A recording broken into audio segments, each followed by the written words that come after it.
si Hannah Montana hanggang naging ganap na singer at concert artist. At isa ngayon sa pinakabatang singing superstars, si Miley Cyrus in Manila. Ang 17 anyos na si Zarina may kinalolokohan ngayong koleksyon. Lahat ng bagay na may kinalaman sa international pop singer-songwriter at American actress na si Miley Cyrus.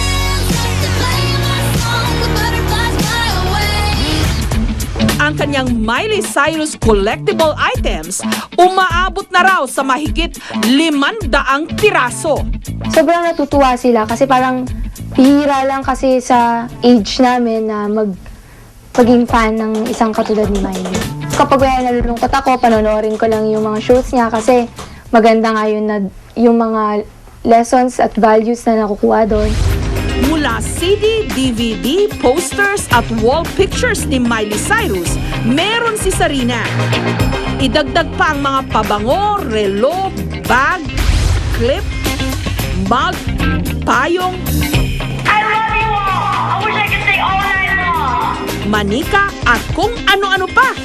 Pati nga unan at bedsheet niya, Miley Cyrus din ang design. Kabilang sa kanyang mga pinaka-iingatang koleksyon, ang Miley Cyrus clothing line. At mga sapatos na binili pa raw niya abroad.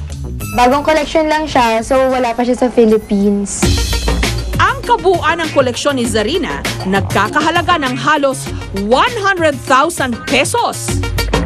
Para maingatan ang mga ito, ipinagpagawa pa niya ang mga ito ng sariling kwarto. Ang Miley Cyrus collection ni Zarina, isinali niya sa contest ang Wacky for Miley, kung saan siya ang idineklarang may pinakamaraming Miley Cyrus collectibles. At ang kanyang premyo, makilala niya ng personal ang kanyang idolo. Ito yung napanalo na naming meet and greet pass last Saturday sa MOA nung Grand Fans Day niya. Tapos yun, meron na kaming chance na makita siya at makausap. Rule follower, rule breaker. Ang 18 anyos na si Destiny Hope Cyrus o mas kilala bilang si Miley Cyrus, ang panganay na anak ng country singer na si Billy Ray Cyrus at ni Leticia Cyrus. Okay, this is where you say, no, it's not your fault. Sa edad na 11 anyos lang, una siyang bumida sa hit TV musical series na Hannah Montana, kung saan meron siyang double life bilang normal teenager at pop singer.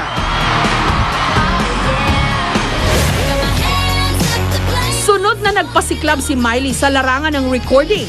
Noong 2009, ang album niyang sa Billboard Hot 100 at Hollywood Records fastest and best-selling single hanggang sa kasalukuyan.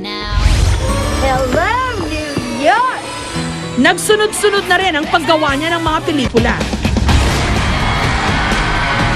Kamakailan lang, napabilang din si Miley sa listahan ng Best Paid Celebrities Under 30 Years Old ng Forbes magazine.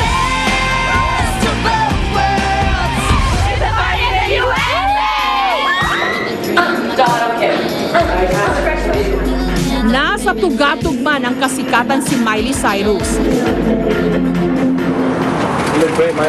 Katulad ng ibang mga kabataan, meron din siyang mga pinagdaraanan. Love you, Daddy. Noong nakaraang Oktubre, nag-file ng divorce ang kanyang ama. Pero nito lamang Marso, hindi na niya ito itinuloy. Makailang ulit ding nasangkot ang pop princess sa mga kontrobersya. Katulad ng paglabas ng kanyang litrato sa isang magazine na para ba siyang walang suot na pantaas.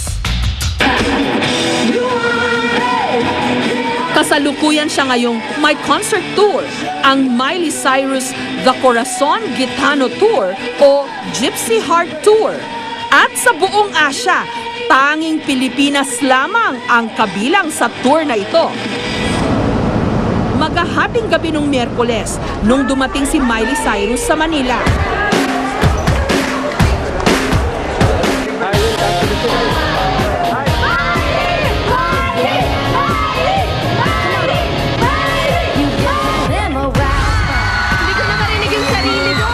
Huwebes naman ang tanghali. Guest siya sa Eat Bulaga.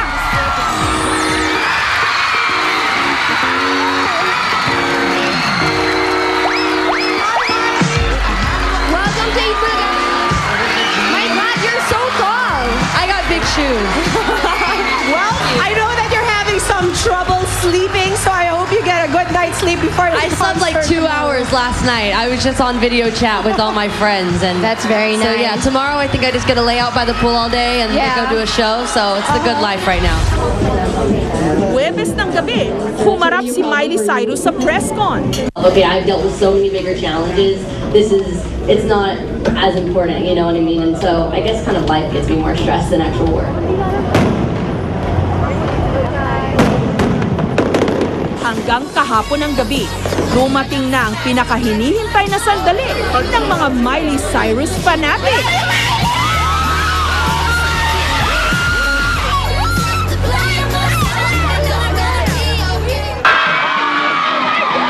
Susunod, nung humataw na sa stage si Miley Cyrus, tila napunta na sa ibang mundo ang kanyang mga fans.